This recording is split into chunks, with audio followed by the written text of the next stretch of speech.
Hi hello sweeties, welcome to my story world. అయితే వెళ్దాం అందరం. అక్క దగ్గరికి వెళ్ళి 3 రోజులు అయ్యింది అని భూమి అనింది. నలుగురు కూర్చొని మాటల్లో పడిపోయారు. కాసేపటికి రెడీ అయి భూమి ఆర్డర్ చేసిన టిఫిన్ తిని వేద దగ్గరికి బయలుదేరారు. ఇంటికి వెళ్ళేసరికి భూమి లోపల అడుగు పెడుతూ వేద నవ్వు విని అక్కడే ఆగి బాలరాజు వైపు తిరిగి, చూసావా నాన్న, అక్క మీరు వచ్చారన్న ఆనందంలో మాట్లాడుతూ ఎంతలా నవ్వుతుందో అని అనింది. బాలరాజు సంతోషంతో తల ఊపి లోపలికి వెళ్ళి వేదమ్మ అని ప్రేమగా పిలిచాడు. ఆ పిలుపు వినగానే వేద బాలరాజు వైపు తిరిగి నాన్న అంటూ పరిగెత్తుకుంటూ వచ్చి గట్టిగా పట్టుకుంది. ఇదిగో అక్క, నాన్నని చూసిన ఆనందంలో కడుపులో ఉన్న బుడ్డాడు గురించి మర్చిపోతున్నావు, కాస్త జాగ్రత్త అని భూమి గుర్తు చేసింది. వేద నవ్వుతూ బాలరాజు గుండెల్లో ఒదిగిపోతూ, ఎలా ఉన్నావు నాన్న, ముందు నువ్వు నా దగ్గరికి రావచ్చుగా, నీకు చిన్న కూతురు అంటే ప్రేమేలే, అందుకే అక్కడికి వెళ్ళావు కదా అంటూ గోముగా అడిగింది. అయ్యో అలాంటిదేం లేదురా, ఇక్కడికి వస్తే హడావిడి చేస్తావు, ఎక్కువ పని నెత్తిన వేసుకుంటావు, అందుకోసమే రాలేదు. ఇప్పుడు చూడు, నేను టిఫిన్ కూడా చేసి వచ్చేసా, వంట సంగతి నీ ఇద్దరు అత్తలు చూసుకుంటారు అని బాలరాజు నవ్వుతూ చెప్పాడు. భూమి ఎగురుకుంటూ వెళ్ళి అటు సుప్రజాకి ఇటు సుందరంకి మధ్యలో దూరి టీపాయ్ పైన పెట్టిన సున్నుండలు తింటూ, అబ్బా ఎంత బాగున్నాయో, నేతితో చేసిన సున్నుండలు తింటే సున్నుండైపోవడం ఖాయం అని భూమి తింటూనే అనింది. పెద్దమ్మ, ఈ మధ్య ఇది ఇక్కడికి రావడం పూర్తిగా తగ్గించేసింది అని సావి మూతి తిప్పుతూ భూమి చేతిలో సున్నుండ తీసుకొని నోట్లో వేసుకుంటూ చెప్పింది. దొంగ మొహందానా అని భూమి మరో సున్నుండ తీసుకొని, 3 రోజుల నుండే కదే రాంది, మా ఆయన్ని కూడా పట్టించుకోవాలిగా, అసలే అందగాడు మంచివాడు, గబుక్కన ఎవరితైనా వచ్చి లేపకపోతే నేను అన్యాయం అయిపోను అని భూమి అనింది. ఇదిగో చూసావా అన్నయ్య, ఎంతసేపు నా కొడుకు మీద పడి ఏడుస్తూ ఉంటుంది, వాడు బంగారం, అందుకేగా దీన్ని అప్పుడెప్పుడో 3 ఏళ్ల వయసులో చూసి ఇప్పటి వరకు వదలలేకపోతున్నాడు, అయినా దీనికి నా కొడుకు కంటే లోకువే అని కవిత అనింది. భూమి లేచి సగం తిన్న సున్నుండని కవిత నోట్లో పెట్టి బుగ్గల నిండా సున్నుండతో కవిత బుగ్గ మీద ముద్దు పెట్టి కష్టంగా సున్నుండని గొంతులోకి వేసి, నీ కొడుకు బంగారమే అత్త, నా బాధ కూడా అదే, వాడిని ఎవరితో అయినా ఎత్తుకుపోతుందని. ఈరోజు రాత్రికి కేరళ వెళ్తున్నాడు, 20 రోజులు మన కంటికి కనిపించడు, మరి మా వాడిని పట్టించుకోకుండా ఇక్కడికి వస్తే ఎలా చెప్పు. అక్క సేఫ్, అక్కను చూసుకోవడానికి సావి ఉందిగా, అందుకే ఏ దిగులు లేకుండా గడిపేశా అని భూమి చెప్పింది. ఏంటో మేమంతా ఇలా రావడం, వాడేమో వెళ్ళడం, పైగా సొంత చెల్లి పెళ్లి మాటలు జరుగుతుంటే అటు అన్న ఉండడం లేదు, ఇటు సందీప్ ఉండట్లేదు అని కవిత బాధగా అనింది. ఈ మొహమే మార్చు, చూడలేకపోతున్నా, రేపు నీ కొడుకు అల్లుడు గొప్పవాళ్ళయి మంచి పేరు తెచ్చుకుంటే నువ్వేగా సంబరంగా చెప్పుకుంటూ ఊరు మొత్తం తిరిగేది, అలాంటప్పుడు వెళ్ళొద్దా. అటు బావకి నేను సపోర్ట్ చేయాలి, సందీప్ అన్నకి సావి సపోర్ట్ చేయాలి, ప్రేమించిన వాళ్ళు ఆ మాత్రం సపోర్ట్ చేయకపోతే ఎలా, ఇంకా డౌన్ అయిపోరు అని భూమి మనసులో బాధగా ఉన్నా బయటికి మాత్రం చాలా ఎనర్జెటిక్గా మాట్లాడింది. నిజమేలే, అందుకే నేను కూడా సందీప్ కాల్ చేస్తే ఏ దిగులు లేకుండా హ్యాపీగా వెళ్ళి రమ్మని చెప్పాను, వచ్చాక హాయిగా పెళ్లి చేసుకుందామని చెప్పాను అని సావి అనింది. అసలు మీ అందరికీ సంతోషాన్ని ఇచ్చి ఒక మంచి మాట చెప్తాను వినండి అని భూమి అందరి వైపు చూసి, ఆకాష్ బావ మేఘ చాలా సంతోషంగా ఉన్నారు, అనుకోకుండా జరిగిన వాళ్ళ పెళ్లి సంగతి మీకు తెలిసిందే కదా, కానీ వాళ్ళ మధ్య ఉన్న మనస్పర్ధలు మొత్తం తొలగిపోయి చాలా చాలా సంతోషంగా ఉన్నారు. ఇప్పుడు మీరు వాళ్ళని చూస్తే చిలక గోరింకల్లా ఉన్నారని తప్పకుండా అనుకుంటారు అని భూమి చెప్పింది. నేను ఫోన్ చేశానురా ఆకాష్కి, ఆఫీస్లో ఉన్నాం, ఈ మధ్య ఎక్కువ సెలవులు పెట్టేశాం, సాయంత్రం వస్తాను నాన్న అని చెప్పాడు అని సుందరం చెప్పాడు. అవును మామ, డైలీ ఆఫీస్కి వెళ్ళాలిగా, హరీష్ బావ కూడా అందుకే వెళ్ళాడు, సాయంత్రం వచ్చేస్తారుగా, ఈలోపు మనమంతా ఎంజాయ్ చేద్దాం.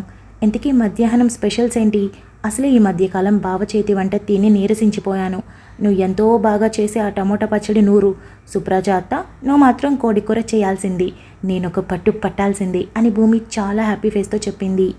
సాయంత్రం వరకు నిరంతరాయంగా కబుర్లు చెప్పుకుంటూ సంతోషంగా గడిపేశారు. అటు ఆకాష్ మేఘతో పాటు ఇటు హరీష్ కూడా ఆఫీస్ నుండి రావడంతో చాలా సంతోషించారు. అలానే తమలో ఒక కుటుంబంగా కలిసిపోయిన రాకేష్, సుస్మిత కూడా కాల్ చేసి రేపు పెళ్లి చూపులని వాళ్ళని కూడా రమ్మని ఇన్వైట్ చేశారు. నైట్ కేరళకి బయలుదేరాల్సి ఉండడంతో వరుణ్, సందీప్ కాస్త త్వరగానే ఇంటికొచ్చేశారు. సందీప్ హడావిడిగా రూమ్లోకి వెళ్ళి తన లగేజ్ మొత్తం ప్యాక్ చేసుకొని ఫ్రెష్ అయి హాల్లోకి వచ్చి అక్కడే ఏవో ఫైల్స్ చూస్తూ ఉన్న హరిప్రసాద్ పక్కన కూర్చొని, డాడీ ఇంకో 2 అవర్స్లో ఫ్లైట్ ఉంది, ఇక్కడ పెళ్లి చూపులో ముహూర్తాల సంగతి నువ్వే చూసుకో, అత్తయ్య వాళ్ళందరూ వచ్చారుగా, వాళ్ళు సాయంగా ఉంటారు, నాకు తెలిసి నిన్ను అస్సలు కష్టపడనివ్వరు, అలా అని నీకు ఇష్టాన్ని కొట్టి పారేయరు, వాళ్ళ సంగతి నీకు తెలుసు కదా అని సందీప్ అన్నాడు. నాకు తెలుసు నాన్న, ఇక్కడ పరిస్థితులు అన్నీ పక్కన పెట్టి కేవలం మీ వర్క్ మీదే కాన్సన్ట్రేట్ చేయండి. మీరు మంచిగా వర్క్ చేస్తే ఫ్యూచర్లో మీకు ఒక మంచి పేరు వస్తుంది. ఇంత కష్టపడింది దీనికోసమే కదా. అందుకే ఇక్కడ వాటి గురించి ఆలోచించి మనసు పాడు చేసుకొని టెన్షన్ పడద్దు అని హరిప్రసాద్ ధైర్యం చెప్పాడు. స్వీటీ ఆఫీస్ అయ్యాక అక్కడ ఇక్కడ పెత్తనాలు చేసి ఇంటికొచ్చి సందీప్ని చూసి, ఏంట్రా ఈరోజు నా ప్రయాణం అని అడిగింది. బయలుదేరుతున్నాను, వెళ్ళొస్తాను అని సందీప్ చెప్పాడు. ఎందుకు ఆ సినిమాలు షికార్లు అంటూ తిరగడం, చక్కగా ఏదైనా ఉద్యోగం చేసుకోవచ్చు కదా అని స్వీటీ వెటకారంగా అనింది. సందీప్ ఏదో మాట్లాడేంతలో హరిప్రసాద్ అడుగు ముందుకు వేసి, స్వీటీ కాస్త ఒళ్ళు దగ్గర పెట్టుకొని మాట్లాడితే బాగుంటుంది. మేఘ తనకి నచ్చినట్టు ఉద్యోగం చేసుకుంటుంది, నువ్వు నీకు నచ్చినట్టు బ్రతుకుతున్నావు. మరి సందీప్కి మాత్రం ఉచిత సలహాలు ఇస్తున్నావు ఎందుకు? తనకి లైఫ్ మీద క్లారిటీ ఉంది. ఏం చేస్తే తను హ్యాపీగా ఉంటాడో తనకి బాగా తెలుసు. అదే చేస్తున్నాడు. ఒకవేళ నిజంగా తను ఈ ప్రొఫెషన్లో ఫెయిల్ అయినా తను లైఫ్ లాంగ్ సంతోషంగా ఉండేలా నేను అన్నీ అరేంజ్ చేసే వెళ్తాను. సందీప్కి కాదు, నా 3 బిడ్డలకి నేను అన్నీ అందించే వెళ్తాను. కానీ అవి తీసుకునే స్థాయి అర్హత మీకుందో లేదో మీరు ప్రూవ్ చేసుకోవాలి. అందులో సందీప్ పాస్ అయి కొన్నేళ్ళు అవుతుంది. కాబట్టి నీ పని నువ్వు చూసుకుంటే బాగుంటుంది అని హరిప్రసాద్ చాలా స్ట్రైట్గా చెప్పాడు. డాడీ కూల్ అని సందీప్ హరిప్రసాద్ చేపట్టుకొని, అక్క పాస్ అవ్వడం ఫెయిల్ అవ్వడం అనేది దేవుడి చేతుల్లో ఉంది. కష్టం మాత్రమే నా చేతుల్లో ఉంది. అది నేను చాలా కష్టపడి చేస్తున్నా. ప్రతిఫలం ఆశించడం లేదు. కానీ తప్పకుండా మేము మెచ్చే ప్రతిఫలాన్ని ఆ దేవుడు తప్పకుండా ఇస్తాడు. ఒకసారి అత్తయ్య వాళ్ళకి చెప్పి వరుణ్తో కలిసి ఎయిర్పోర్ట్కి వెళ్తాను అని సందీప్ తన బ్యాగ్ తీసుకొని బయలుదేరాడు. స్వీటీ సందీప్ మంచివాడు కాబట్టి నేరుగా సమాధానం చెప్పలేదు. అదే మరొకరైతే సమాధానం వేరేలా ఉండేది. కనీసం ఎదుటి వాళ్ళని నువ్వు ఎంకరేజ్ చేయకపోయినా పర్లేదు, ఈ విధంగా తిక్కగా మాత్రం మాట్లాడుకు, దీన్నే సంస్కారం లేకపోవడం అంటారు అని చెప్పి హరిప్రసాద్ తన ఫైల్స్ తీసుకొని ఆఫీస్ రూమ్లోకి వెళ్ళిపోయాడు. వాట్ ఎవర్, ఇలాంటి క్లాసెస్ పెగడం ఈయనకి బాగా అలవాటు అనుకుంటా. అందుకే అమ్మ చాలా ఈజీగా డివోర్స్ ఇచ్చి వదిలించుకుంది. కర్మ, నేను వదిలించుకోవడానికి కూతురుగా నాకు ఏదైనా హక్కు ఉంటే బాగుండేది. చాలా త్వరగా ఇక్కడి నుండి అమ్మ దగ్గరికి వెళ్ళిపోవాలి. అవసరం ఉంది కాబట్టి నోరు మూసుకొని పడుండాల్సి వస్తుంది అని అనుకుని స్వీటీ తన రూమ్లోకి వెళ్ళింది. వరుణ్ ఊరికి బయలుదేరుతాడనేసరికి అందరూ పక్కనే కూర్చొని ముచ్చట్లు చెప్తూ తనకి కోరింది తినిపిస్తూ జాగ్రత్తలు చెప్తూనే ఉన్నారు. భూమి మాత్రం పొద్దున హుషారు అస్సలు లేకపోగా అక్కడే కూర్చొని తనివి తీరా వరుణ్ణి అలాగే చూస్తూ కళ్ళల్లో నింపుకుంటూ ఉంది. వరుణ్ భూమిని గమనించినా ఏం పట్టనట్టు అందరితో మాటల్లో పడ్డాడు. ఇక బయలుదేరాల్సిన టైం దగ్గర పడుతూ ఉండడంతో, అమ్మా నేను భూమి ఇంటికి వెళ్తాం, నేను అక్కడ నుండి బయలుదేరుతాను. ఇంకో 10 నిమిషాల్లో ఇక్కడికి సందీప్ వస్తాడు. మీతో ఒక అరగంట టైం స్పెండ్ చేసి వాడు నా దగ్గరికి వస్తాడు. ఇద్దరం కలిసి అటే బయలుదేరుతాం. భూమిని క్యాబ్లో ఇక్కడికి పంపిస్తాను అని వరుణ్ చెప్పాడు. అలాగే నాన్న, జాగ్రత్త. నేను పెట్టినవన్నీ నువ్వు సందీప్ కడుపు నిండా తినండి, సరేనా? అక్కడ భోజనం మీకు నచ్చలేదంటే చెప్పండి. ఇక్కడ నుండి మీకు అవసరమైనవి ఒక వారం రోజులు ఉండేలా అన్నీ హరీష్తో పార్సల్ చేయిస్తాను అని కవిత చెప్పింది. అవును వరుణ్, జాగ్రత్తగా ఉండండి అని సుప్రజ కూడా చెప్పింది. అలాగే అమ్మ, పెద్దమ్మ, నేను జాగ్రత్తగా ఉంటాను. మీరు మాత్రం వీలైనంత త్వరగా నా పుత్తడి బొమ్మకి ముహూర్తాలు పెట్టించండి.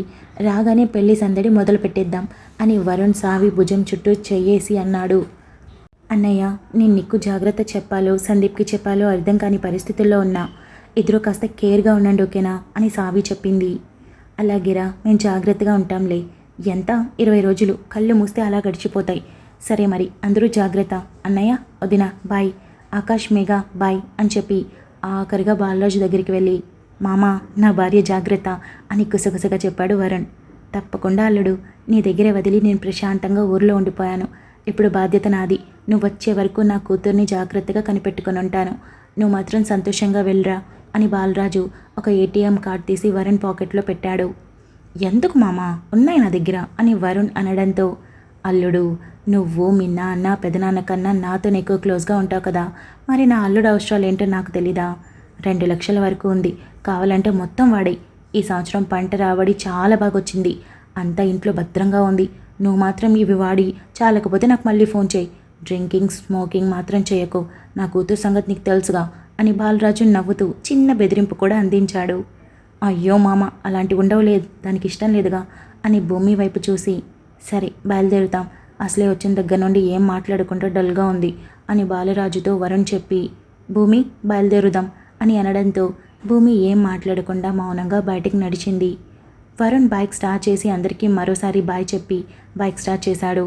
భూమి మెల్లగా తన చేతుల్ని వరుణ్ చుట్టూ వేసి వీపు మీద తల నుంచి కళ్ళు మూసుకుంది. వరుణ్ 20 నిమిషాల్లో ఇంటికి చేరుకొని కీస్ తీసి లోపలికి వెళ్ళాడు. భూమి కూడా వెనకాలే వెళ్ళింది. కానీ ఎప్పట్లో సంతోషంగా కాకుండా కాస్త మౌనంగా దిగులుతో వెళ్ళింది.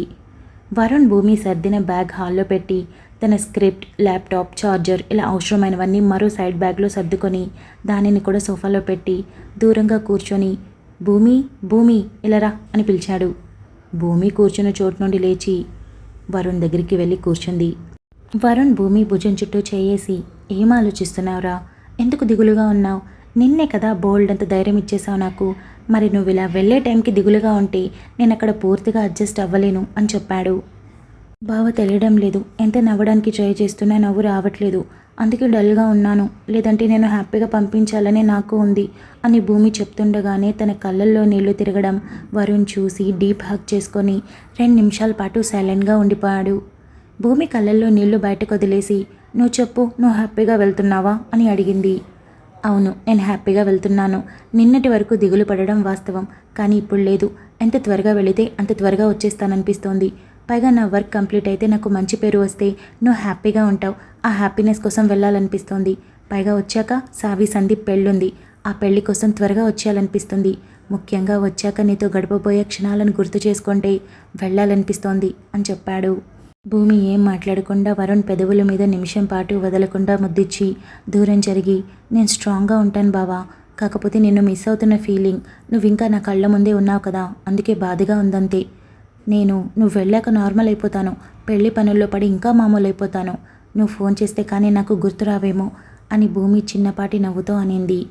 కానీ ప్లీజ్ వీలు చూసుకొని రావడానికి ట్రై చేయవే, కేరళ చాలా బాగుంటుంది అని, మంచి విజిటింగ్ స్పాట్ అని చెప్తూ ఉంటారు. అంత మంచి ప్లేస్ నేను ఒక్కటే చూస్తే ఏం బాగుంటుంది? ఇద్దరం కలిసి 4 రోజులు ఉంటే కదా దాని అందం ఏంటో తెలుస్తుంది అని అన్నాడు. చెప్పాను కదా, అన్నీ కుదిరితే తప్పకుండా వస్తాను, కుదరకపోతే మరోసారి వెళ్దాం ఓకేనా అని భూమి అనింది. సరే నువ్వు జాగ్రత్త, అసలు స్వీటీ జోలికి ఎక్కువగా వెళ్ళకు. నేను ఉంటే పర్లేదు, నేను లేని టైం కదా, దానికి ప్రేమ అనుబంధం ఇలాంటివి తెలియదు, సొంత వాళ్ళు కూడా తెలియదు. ముఖ్యంగా నిన్ను భద్ర శత్రువుగా చూస్తోంది. నిన్నే ఏదైనా చేసిందంటే నేను తట్టుకోలేను. ముందే చెప్తున్నా, నువ్వెంత జాగ్రత్తగా ఉంటావో నీ ఇష్టం అని వరుణ్ చెప్పాడు. బావా టెన్షన్ పడుకు, ఆ స్వీటీ సంగతి ఈ నెలలోపు తేల్చేస్తా. దాని అంతు చూస్తే కానీ నాకు ప్రశాంతంగా ఉండదు. అటు అక్కతో, బావతో, నాతో, ఆఖరికి మేఘతో కూడా ఆడుకుంటుంది. సొంత చెల్లెలని కూడా లేదు ముష్టి మొహం దానికి అని భూమి అనింది.